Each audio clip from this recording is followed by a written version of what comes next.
Housewife. Jaipur के रहने वाले शर्मा जी के 2 बेटे थे। बड़े बेटे का नाम था चेतन और उसकी पत्नी का नाम था वैशाली। छोटे बेटे का नाम था राघव और उसकी पत्नी का नाम था सुनिधि। चेतन और वैशाली का 5 साल का एक बेटा भी था, आरव। शर्मा जी एक सरकारी नौकरी में थे और उनके दोनों बेटे चेतन और राघव प्राइवेट जॉब करते थे। बड़े बेटे चेतन की पत्नी वैशाली भी एक प्राइवेट जॉब करती थी और शर्मा जी की पत्नी नंदिनी एक स्कूल में टीचर थी। कुल मिलाकर घर के सब लोग नौकरी किया करते थे सिवाय सुनिधि के, और सुनिधि ने पूरे घर को बहुत ही अच्छे से संभाल कर रखा था। लेकिन अफसोस की बात यह थी कि घर में नौकरी करने वाले किसी भी इंसान को सुनिधि के काम की कोई कदर नहीं थी। सुबह सुबह का वक्त था और शर्मा जी के घर में सब लोगों को ऑफिस जाने की जल्दी पड़ी हुई थी। चाची जल्दी करिए, मेरे स्कूल का टाइम हो गया है। आपने अभी तक मेरा टिफिन नहीं बनाया। अरे सुनिधि, मैंने तुम्हें बता दिया था ना कि आज टिफिन में मैं पालक की सब्जी लेकर जाऊंगा। अरे देखो, ये छोले और राजमा मेरे लिए मत रखा करो। लेकिन दादाजी, मुझे तो छोले और राजमा बहुत पसंद है। हाँ तो क्या हुआ, अगर आपको छोले और राजमा पसंद है तो चाची आपके लिए छोले और राजमा की सब्जी बनाती है ना। देखो सुनिधि, एक काम करना, मेरे लिए कुछ फ्रूट्स काट कर रख देना। वो क्या है ना, आज मेरा फास्ट है तो मैं कुछ खाऊंगी नहीं। सुनिधि, मेरी ग्रीन टी तैयार है ना? मुझे कुछ देर में ही ऑफिस के लिए निकलना है। हाँ सुनिधि, भैया के लिए जो ग्रीन टी बनाई है वो मेरे लिए भी बना देना, लेकिन ध्यान रखना मैं ब्रेकफास्ट करके ही ऑफिस जाऊंगा। एक मिनट, आप सब लोग चिंता मत करिए ना, मैंने सबकी चीजें बना दी है। बस जल्दी से डाइनिंग टेबल पर आ जाइए, सब कुछ बना के रखा हुआ है। इस तरह से सुनिधि हर दिन अपने पूरे परिवार को संभाल कर रखती थी, लेकिन परिवार के लोगों को उसके काम की कोई कदर ही नहीं थी।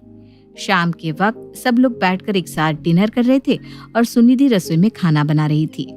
आज तो ऑफिस में बहुत काम था, पूरी तरह से थक गई हूँ। सही कहती हो बहू, आज मेरा भी फास्ट था। ऐसे में नौकरी करना बहुत मुश्किल हो जाता है। अब तो मेरी उम्र भी हो गई है। अरे मैं तो क्या बताऊँ, एक तो ऑफिस में काम ज्यादा, ऊपर से सुनिधि ने पालक की सब्जी ऐसी बनाई कि मैं ठीक से खाना भी नहीं खा पाया। सुनिधि बहू, अगली बार ध्यान रखना, सब्जी थोड़े अच्छे से बनाना। मुझे भूखे ही वापस आना पड़ा ऑफिस से। हाँ सुनिधि, और याद रखना कल मेरे ऑफिस में पार्टी है, तो टिफिन में कुछ अच्छी रेसिपीज लेकर जाना चाहता हूँ। कुछ भी कहो मम्मी जी, सुनिधि के मजे हैं। सारा दिन घर में रहना, आराम से टीवी देखो, अपने आप की केयर करो। मेरी तो हालत देखी कैसी हो गई है कुछ ही दिनों में। सही कहती हो बहू, जो लेडीज नौकरी करती है ना, वो खुद पर तो बिल्कुल ध्यान ही नहीं दे पाती। अच्छा सुनिधि, देखो आज मैं ना बहुत थक गई हूँ, प्लीज तुम आरव का होमवर्क करवा दो ना। परसों भी तुमने उसका होमवर्क नहीं करवाया था और उसको टीचर से बहुत डांट पड़ी थी। लेकिन भाभी, सुबह से घर का काम कर करके मैं बहुत थक गई हूँ और आज मुझे थोड़ा सा सर दर्द भी हो रहा है। प्लीज होमवर्क आप करवा दीजिए। अरे सुनिधि, कैसी बात करती हो? थक तो हम सब लोग जाते हैं, पूरा दिन ऑफिस में नौकरी करते हैं, बॉस की सुनते हैं। तुम्हारा क्या है? आराम से घर का खाना खाओ, अपनी केयर करो, मजे से रहो। हाँ सुनिधि, तुम्हें देखकर तो लगता ही नहीं कि तुम्हारी शादी को 2 साल हो गए। हाँ, वैसे तुम्हारे पास काम ही क्या है, सारा दिन पार्लर जाकर अपनी खुद की केयर करने के अलावा, है ना? ऐसी बात नहीं है भाभी, घर में बहुत सारे काम होते हैं। जितना काम आप लोग ऑफिस में करते हैं उतना ही काम मैं घर में भी करती हूँ। लेकिन फिर भी बहू, जो औरतें बाहर जाकर नौकरी करती है ना, उनकी बात ही अलग है। सारा दिन बाहर का धूल धुआं अपने फेस पर सहना, उसके बाद सारा दिन काम करना और फिर घर लौट कर आना। मम्मी बिल्कुल ठीक कह रही है सुनिधि, तुम्हारी लाइफ तो बहुत आसान है। 2 दिन घर से बाहर निकलोगी ना तो पता चलेगा कि घर में रहना बहुत आसान होता है। अपनी मर्जी का खाना, मर्जी से रहना। अरे पोल्यूशन से भी बची रहती हो, तभी तो तुम्हारी स्किन भी इतना ग्लो करती है।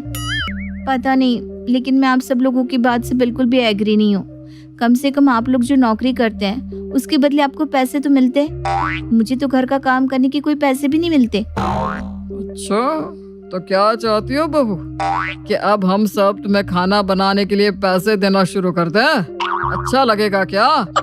नहीं पापा जी, माफ कीजिए, मेरा वो मतलब नहीं था। मैं तो बस यही कहना चाह रही थी कि एक हाउसवाइफ का काम भी काफी मुश्किल होता है। अरे सुनिधि, तुम भी ना, लगता है आजकल तुम मुझसे कंपैरिजन करने लगी हो। कुछ दिन जॉब करके देखो, फिर तुम्हें पता चलेगा किसकी लाइफ आसान है और किसकी मुश्किल। ये सब बहस छोड़ो बेटा। देखो वैशाली बहुत थक गई है, तुम आरव को होमवर्क करवा दो। और सुनो, मैंने ना फ्रिज में देखा था काफी सारा दूध इकट्ठा हो गया है, तो एक काम करना, अभी सबके लिए बादाम और केसर वाला दूध बना देना, सब लोग पी लेंगे। ऐसे भी आज सब लोग बहुत थके हुए हैं। जी मम्मी जी, बना देती हूँ। अरे नहीं, मुझे दूध नहीं पीना, मेरे लिए प्लीज कॉफी बना देना। अच्छा सुनो सुनिधि, मुझे ना बादाम बिल्कुल पसंद नहीं है, तो तुम एक काम करना, मेरे लिए 1 गिलास दूध अलग से निकाल देना, सिर्फ इलायची वाला। और चाची मुझे ठंडा दूध चाहिए, गरम नहीं। भाई मेरे लिए तो केसर और बादाम का दूध ही बेस्ट है, मुझे तो वही चाहिए। हाँ भाई, जैसा तुम्हारे पापा जी के लिए बनाओ वैसा ही बना देना, वरना फिर तुम कहोगी कि तुम घर में रहकर भी थक जाती हो। थकान और सिर दर्द होने के बाद भी नंदिनी सबकी फरमाइश पूरी करती है और फिर अपने कमरे में पहुंचती है। उसने देखा कि राघव बिस्तर पर लेटकर अपने फोन में कुछ देख रहा था। राघव, आप सारा दिन ऑफिस में बिजी रहते हैं, प्लीज मेरे लिए भी थोड़ा टाइम निकाला करिए। अरे तुमने कभी नौकरी नहीं की ना, इसलिए तुम उसका स्ट्रेस नहीं समझती हो। घर में पड़े पड़े इंसान को बाहर की चीजें समझ में नहीं आती। क्या हुआ अगर मैं कभी जॉब नहीं करती तो? लेकिन काम तो मैं भी पूरा करती हूँ ना। अरे नंदिनी, क्या है यार, घर के लोग तुम्हें कुछ काम करने के लिए कह देते हैं तो तुम सर दर्द का बहाना तो मत बनाया करो। देखो सब लोग बहुत मेहनत करके पैसे कमाते हैं, तुम्हारी तरह घर में नहीं बैठे रहते। ये आप कैसी बात कर रहे हैं राघव? मैं भी घर में बैठकर काम ही करती हूँ, बस फर्क इतना है कि मेरा काम किसी को नजर नहीं आता। अच्छा, मुझे बताओ क्या काम होता है घर में? सब लोगों का खाना बनाकर सुबह दे देती हो, उसके बाद पूरा दिन फ्री, और फिर जाकर शाम को खाना बनाना होता है, राइट? लेकिन घर में बहुत सारे छोटे छोटे काम होते हैं राघव, जो नजर नहीं आते लेकिन करने पड़ते हैं, और पूरा दिन कैसे निकल जाता है मुझे पता भी नहीं चलता। कमाल नंदिनी, तुम तो ऐसी बातें कर रही हो जैसे तुम किसी बहुत बड़ी कॉर्पोरेट कंपनी में जॉब करती हो। जिस दिन करने लगोगी ना, उस दिन तुम्हें पता चलेगा कि काम किसे कहता है। सबकी बातों से परेशान नंदिनी ने किया कुछ ऐसा जिसकी वजह से उसके ससुराल वालों को झेलनी पड़ी मुश्किलें। लेकिन क्या वो कभी उसके हाउसवाइफ होने की कीमत को समझ पाएंगे? क्या नंदिनी कभी उन्हें ये बात समझा पाएगी कि एक हाउसवाइफ का काम भी किसी नौकरी से कम नहीं होता? कहानी के पहले भाग में आपने देखा कि शर्मा जी के परिवार में उनकी छोटी बहू सुनिधि के अलावा बाकी सब लोग नौकरी करते हैं और सुनिधि पूरे घर को बहुत अच्छे से संभालती है।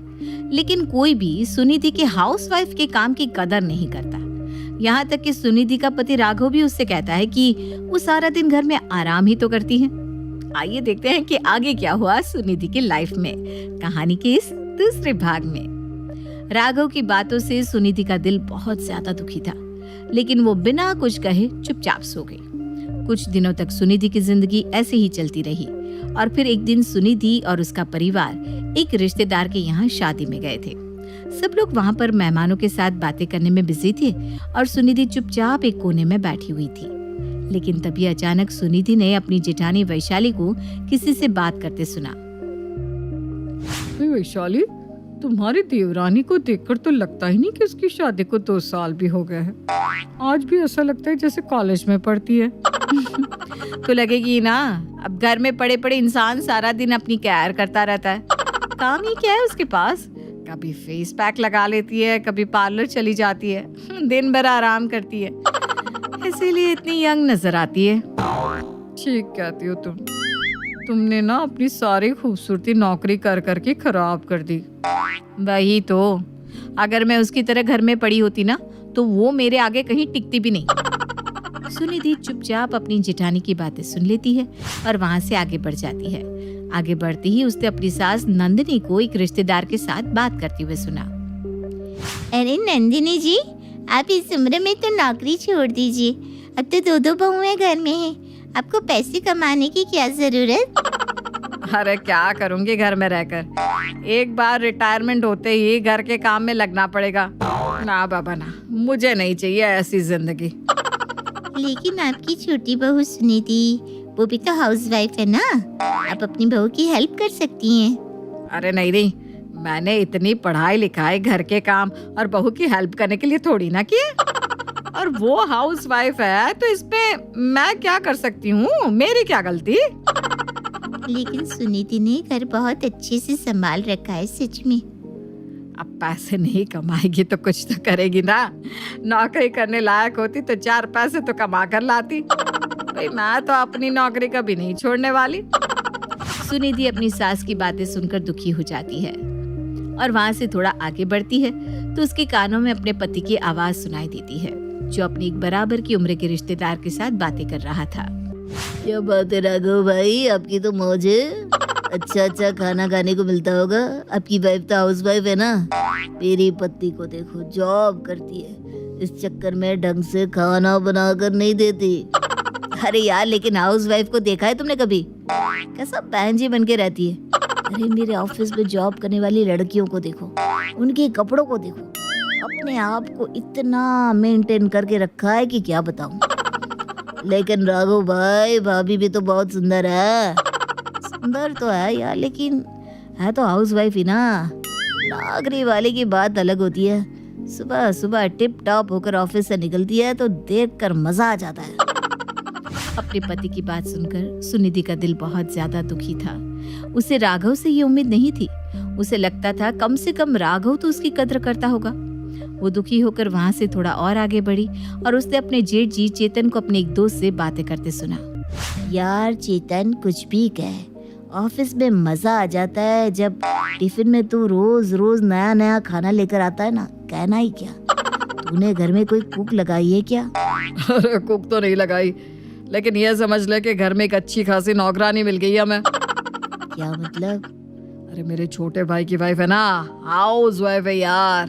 और तू तो जानता है ना, हाउस वाइफ को खाना बनाने के अलावा आता क्या है? दिमाग तो इन लोगों में होता नहीं। बस सारा दिमाग किचन में झोंक देती है। भाई सारा दिन खाना और घर के काम। ये ठीक है यार, मैंने तो इतने पैसे देकर कुक लगाई और फिर भी वो इतना गंदा खाना बनाती है। तेरी तो मौज है भाई, फ्री में अच्छा खाना मिल रहा है। अपने ससुराल वालों की बातें सुन सुनकर अब सुनिधि को रोने का दिल कर रहा था। उसे लग रहा था कि वो उस घर के लोगों के लिए काम करती है जिनकी नजर में उसके काम की कोई कदर ही नहीं। और ये सारी बातें सुनकर सुनिधि उस शादी से बाहर निकलने के लिए निकली, लेकिन तभी उसने अपने ससुर जी को अपने पापा से बात करते हुए सुना, जो इस शादी में आए हुए थे। समधी जी, मेरी बेटी सुनिधि आप लोगों का ठीक से ख्याल तो रखती है ना? हाँ, ख्याल तो रख लेती है। अभी ठीक से काम करना नहीं आता आपकी बेटी को। शादी से पहले थोड़ी जिम्मेदारी देनी चाहिए थी। क्या हुआ भाई साहब, उससे कोई गलती हो गई है क्या? गलती की बात नहीं है, लेकिन बहुत जल्दी थक जाती है। घर का काम भी ठीक से नहीं कर पाती। बस एक बात कहूँ भाई साहब, आपको ना अपनी बेटी को थोड़ा और एजुकेशन देना चाहिए था। अब नौकरी करती, 4 पैसे कमा कर लाती तो घर में हेल्प हो जाती। सारा दिन घर में रहती है, काम कुछ होता नहीं, और कुछ कहूँ तो उसके सिर में दर्द होने लगता है। समधी जी, मैं सुनिधि को समझाने की कोशिश करूंगा, आप चिंता मत करिए। लेकिन सब लोगों की बातें सुन सुनकर सुनिधि इतना परेशान हो गई थी कि वो बिना किसी को कुछ बताए अपनी एक सहेली के घर चली गई और उसने अपना मोबाइल भी स्विच ऑफ कर लिया। घर के सब लोग अब घर लौट आए थे और सुनिधि को ढूंढ रहे थे। सुनिधि ने राघव के मोबाइल पर एक मैसेज किया। राघव, मैं अपनी एक सहेली के घर पर आई हुई हूँ और 7 दिन के बाद घर लौट कर आऊंगी। प्लीज आप मुझे ढूंढने की कोशिश मत करना। देखिए ना मम्मी, सुनिधि ने किस तरह का मैसेज किया है। अरे ये क्या तरीका है, बिना बताए सहेली के घर चली गई। मुझे समधी जी से बात करनी चाहिए। उनकी बेटी इस तरह मनमानी नहीं चला सकती। अरे रहने दीजिए ना पापा जी, अकल ठिकाने आएगी ना तो वापस लौट आएगी। और वैसे भी वो घर में करती ही क्या थी। भाभी ठीक कहती है, उसे जब समझ में आएगा ना कि यहाँ पर उसके कितने मजे थे तो अपने आप लौट आएगी। किसी को भी सुनिधि के जाने की कोई चिंता नहीं थी, लेकिन अगले दिन जब सब लोगों को ऑफिस जाना था तो घर में जैसे भूकंप आ गया था। ना किसी के सामने नाश्ता था और ना ही किसी के हाथों में खाने का टिफिन। सब लोग बुरी तरह से परेशान हो गए थे। शाम के वक्त जब सब लोग ऑफिस से लौट कर आए तो पूरा घर इस कदर बिखरा हुआ था कि पैर रखने की जगह नहीं थी। जैसे तैसे 4 दिन बीत गए और सब लोगों को इस बात का एहसास होने लगा कि सुनिधि का उस घर में होना कितना जरूरी था। वैसे एक बात तो है, सुनिधि के जाने के बाद ना तो ठीक से खाना मिलता है और ना ही टाइम पर चाय। चाची होती थी तो रोज मेरा होमवर्क करवाती थी। जानती है मम्मा, पिछले टेस्ट में मेरे 0 आया है, 0। और टीचर से रोज डांट पड़ती है जो अलग। मैं तो अपने ग्रीन टी के लिए तरस गया हूँ। सुनिधि को अच्छे से मालूम था कि मुझे किस तरह की ग्रीन टी पसंद है। तभी अचानक दरवाजे पर आहट होती है। सब लोग पलट कर देखते हैं तो सामने सुनिधि खड़ी थी। अच्छा हुआ सुनिधि, तुम लौट कर आ गई। हम लोग ना बहुत परेशान हो गए थे। हाँ बहू, अब जल्दी से मेरे लिए कुछ अच्छा सा खाना बना दो, मुझे ऑफिस जाना है। लेकिन आप लोग तो कहते थे कि मैं घर में कुछ करती ही नहीं, सारा दिन बस टीवी देखती रहती हूँ, पार्लर जाती हूँ। आप लोगों को तो फ्री की कुक मिल गई है। और राघव, आपने क्या कहा था? ऑफिस जाने वाली लड़कियों की तो बात ही कुछ और होती है। सुनिधि की बातें सुनकर सब लोगों को इस बात का एहसास होता है कि उन्होंने उसके साथ कितना गलत किया था। वो सुनिधि से माफी मांगने लगते हैं। मैं मानती हूँ, जो औरतें घर से बाहर जाकर काम करती हैं उनकी जिंदगी बहुत मुश्किल होती है, लेकिन हम घर में रहने वाली हाउसवाइफ भी कम काम नहीं करती। और सबसे बड़ी प्रॉब्लम तो ये है कि 12 घंटे काम करने के बाद भी, संडे के दिन छुट्टी ना मिलने के बाद भी हमें कोई सैलरी नहीं मिलती।